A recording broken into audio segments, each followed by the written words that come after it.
Seguimos com o Espaço Online desta sexta-feira. Hoje estamos recebendo o psicoterapeuta junguiano e filósofo pela USP, professor Ascânio Jatobá. Ele que há 19 anos ministra o curso de sonhos, que aliás começa na próxima semana, exatamente, né? Dia na 9, 10 turma. e 11. Daqui a turmas. pouco nós vamos deixar o site aqui para você que tem interesse falar com ele, independente do programa.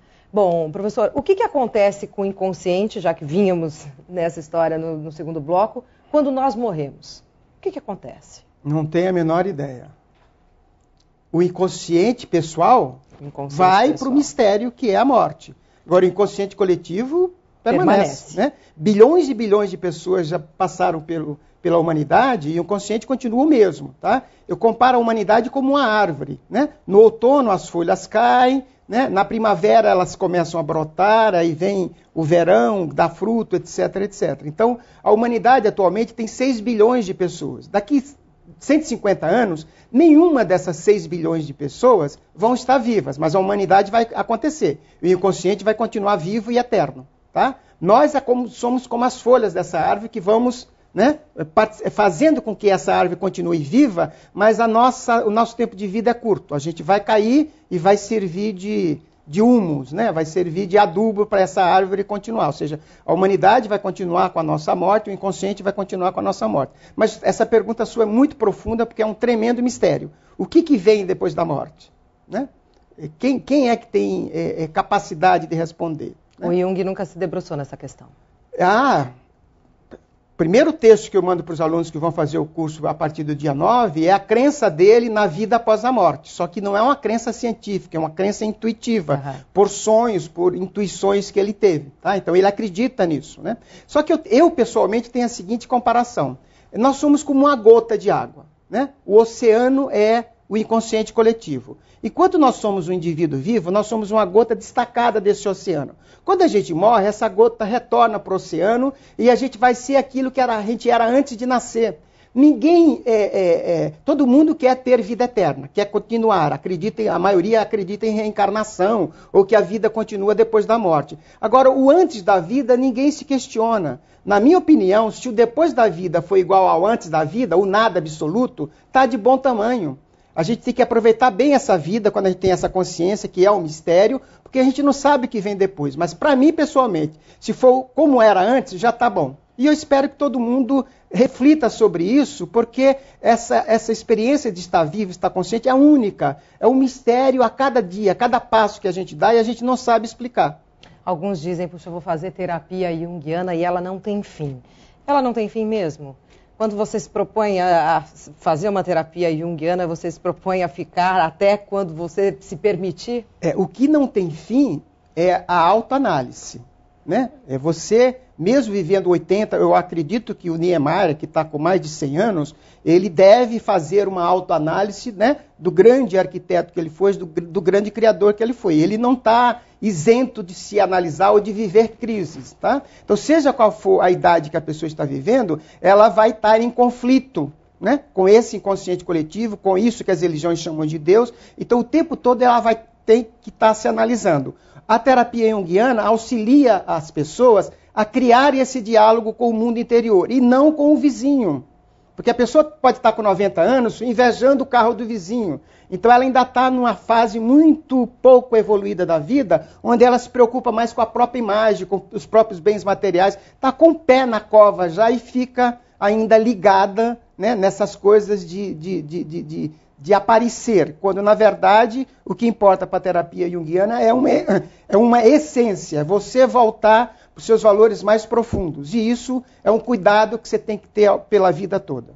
Nós temos uma perguntinha ainda de um internauta da Jovem Pan Online, professor Ascânio. Vamos ouvir. Por que as pessoas não se lembram dos sonhos? Algumas pessoas não se lembram mesmo. Por quê? Eu costumo dar o seguinte exemplo. Se a pessoa toma remédio para dormir, bloqueia a consciência. Para você lembrar do sonho, o símbolo é uma ponte que o inconsciente cria todas as noites, só que essa ponte só se completa quando o inconsciente se lembra, quando o consciente tem energia suficiente para lembrar do sonho. Por exemplo, essa noite eu tive 2, 3 sonhos. Acordei e não consegui lembrar.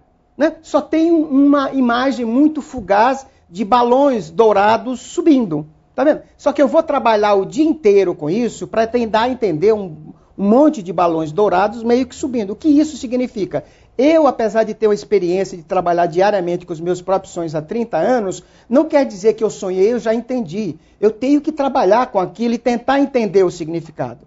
Muitas pessoas que estão ouvindo isso agora, principalmente terapeutas, já têm uma opinião do que isso significa. Então, o símbolo pode ter milhões de interpretações, milhões de opiniões, só que eu mesmo vou ter que descobrir por conta própria o que significa isso.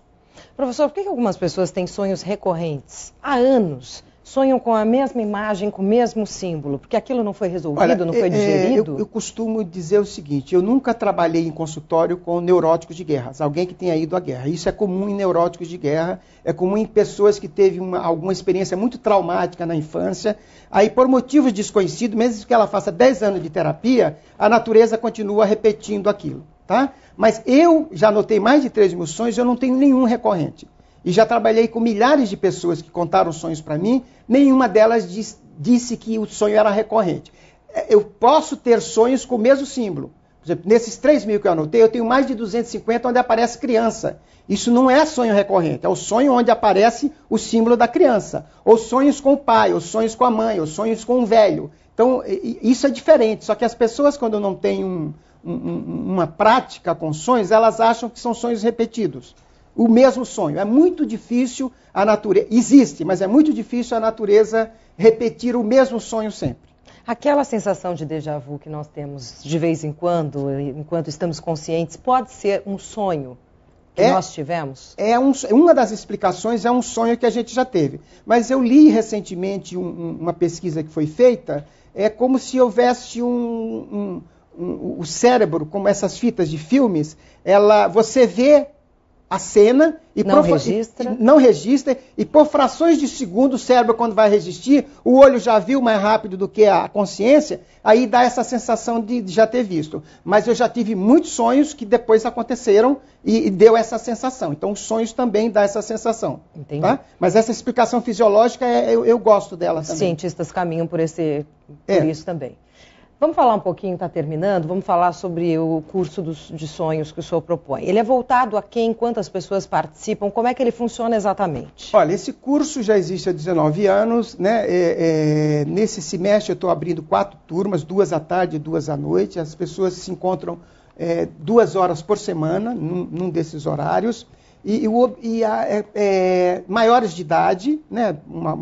Uma adolescente de 14, 15 anos não dá, porque o assunto que se fala, a faixa etária média é de 30 a 40 anos das pessoas. Tá? Então o assunto é diferente da problemática que o adolescente está vivendo. É aberto a qualquer interessado, não precisa ser psicólogo, não precisa ser psiquiatra, então vem gente de qualquer formação, e eu na linguagem mais simples possível, eu faço questão de não ser o intelectual que fala difícil, eu falo o mais fácil possível para todo mundo entender. Eu vou explicando o que é a consciência, o que é eu, isso que a gente chama eu, o que é a sombra, o que é a persona, o que são os complexos. Eu fico 2 horas falando sobre o que são complexos e as pessoas perguntam, né, e a gente vai esclarecendo. Então, ao longo de 4 meses, a gente decifra mais ou menos 16, 17 conceitos junguianos. Né? Aí eu explico o que é o inconsciente coletivo, o que são os arquétipos, o que é a ânima, o que é ânimos,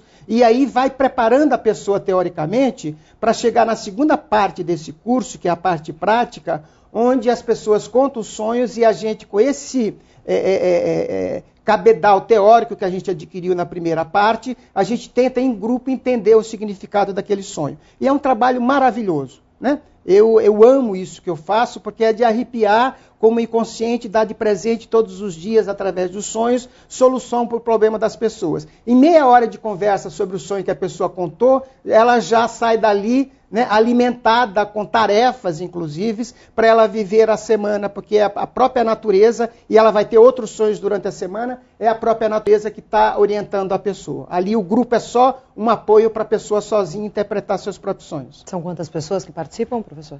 Olha, o grupo tem em média de 12 a 15, 16, 17 pessoas. É o que comporta a sala. Ainda dá tempo de se inscrever? Dá. Tem um grupo já formado de terça à noite, já não cabe mais ninguém, mas nos outros 3 horários ainda tem. É só entrar no site e se inscrever. Site cursodesonhos.com.br. Exatamente. E eu agradeço imensamente aqui a participação do professor Ascanio Jatobá. Ele é psicoterapeuta junguiano, filósofo pela USP e ministra esse curso de sonhos há 19 anos. Esse curso acontece em São Paulo, na Bela Vista. São Paulo, na Bela Vista, exatamente. Muito obrigada, viu? Uma ótima tarde para o senhor. Eu que agradeço e desejo a todos bons sonhos. Você, obrigada pelo carinho, pela audiência. Continue conosco aqui na Jovem Pan Online. News.